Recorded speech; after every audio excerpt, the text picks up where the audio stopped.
So, just driving along, nice and gracefully, and I have got a couple of lights that have come on. Basically saying the traction control isn't working.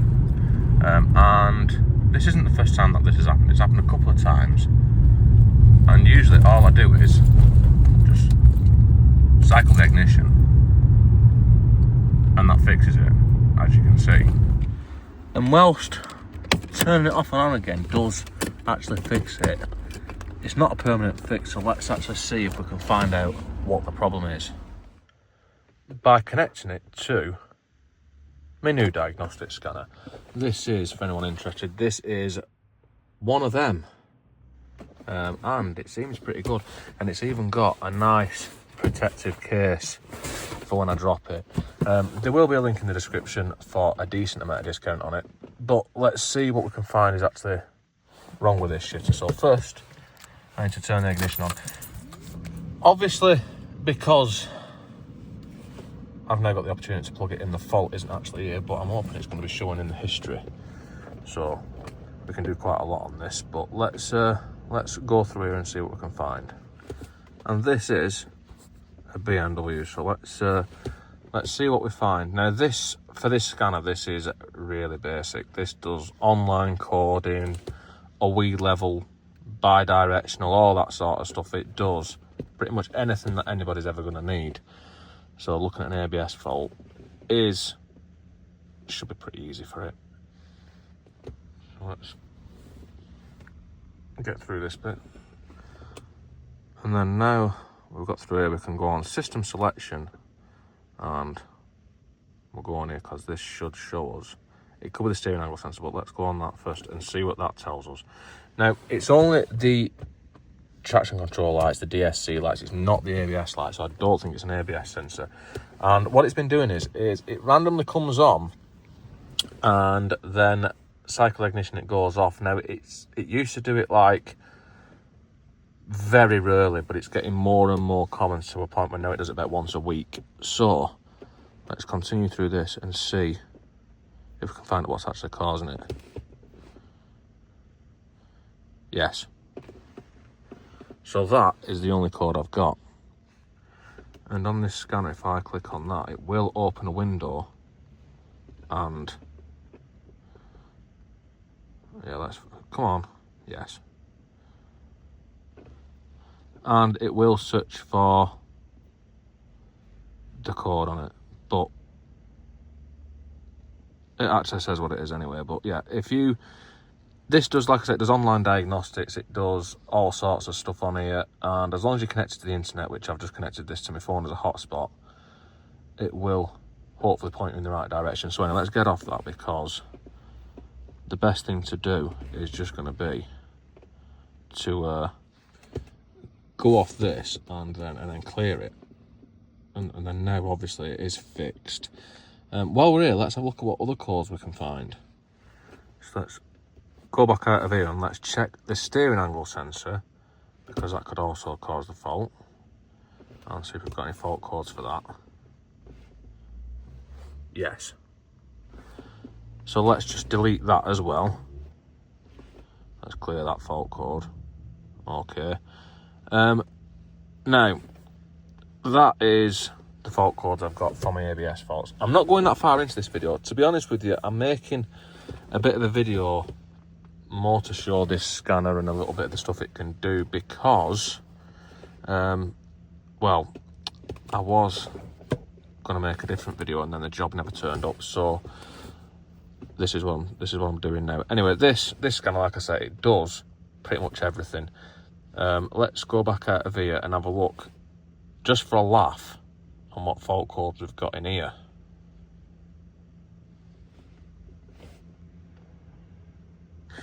Yes.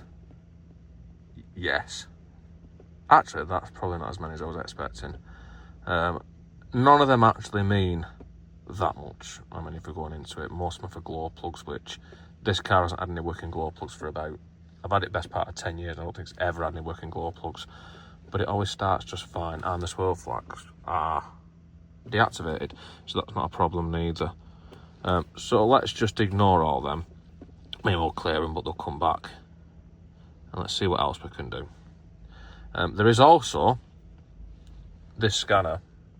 Now, this isn't something I'm going to do, but if you replace something needs coding in, you can do it through online coding, which is probably more involved than I'm ever going to get on this channel, probably, and on newer cars and what I'm ever going to work on.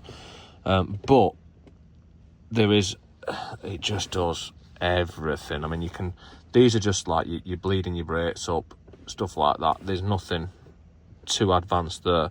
But if you change something that needs coding in, like say an ABS pump or something like that, and it needs coding in to function, or I mean, some cars, steering wheel controls, you can code them so they don't work, and then they need coding back in, and you don't have the code to make it work.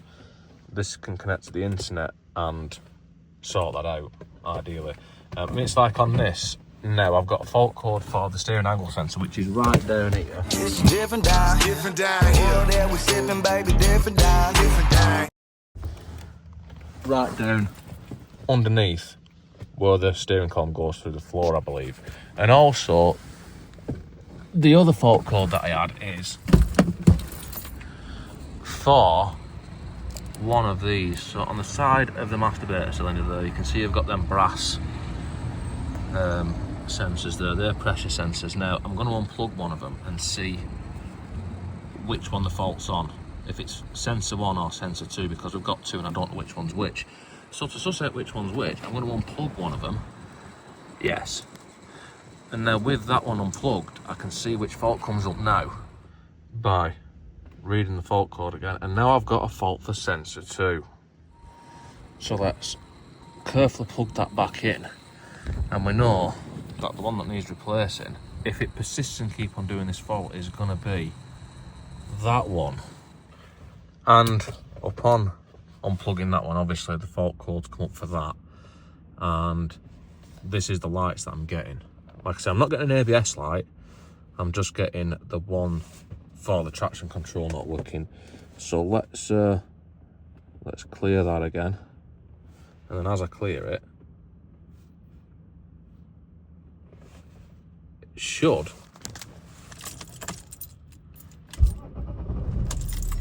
yes.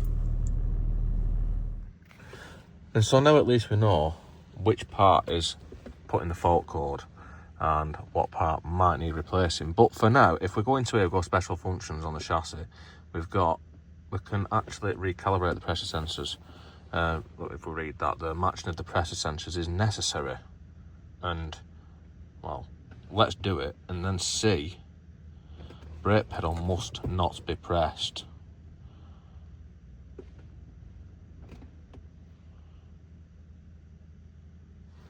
Yes.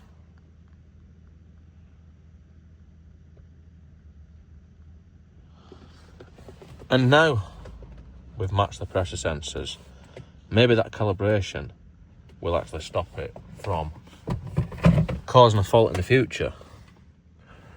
But for that, I will have to wait and see. I need to disconnect this and put it away in its nice sturdy case where it's nice and protected, because I think I'm going to leave this video there.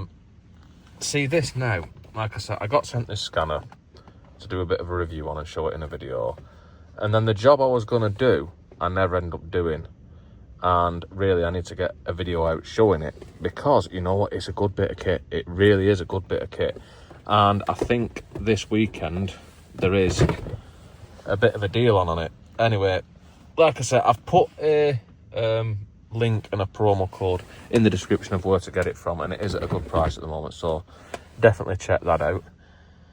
And I'm sure I'll use it in future videos where I'm showing it in a much better way than this. And like I said, this car, it does it about once a week, where it throws these lights up and I have to cycle the ignition and then it goes out for another week. I won't know if that's fixed it by recalibrating it until it's been a couple of weeks at least. If it has, then I'll let you know in the comment, and I'll just put it in the comments to see if it has actually sorted it out. But I think that is it. I think that's all. Don't forget to like, comment, subscribe, all the usual shit, and I'll see you next time.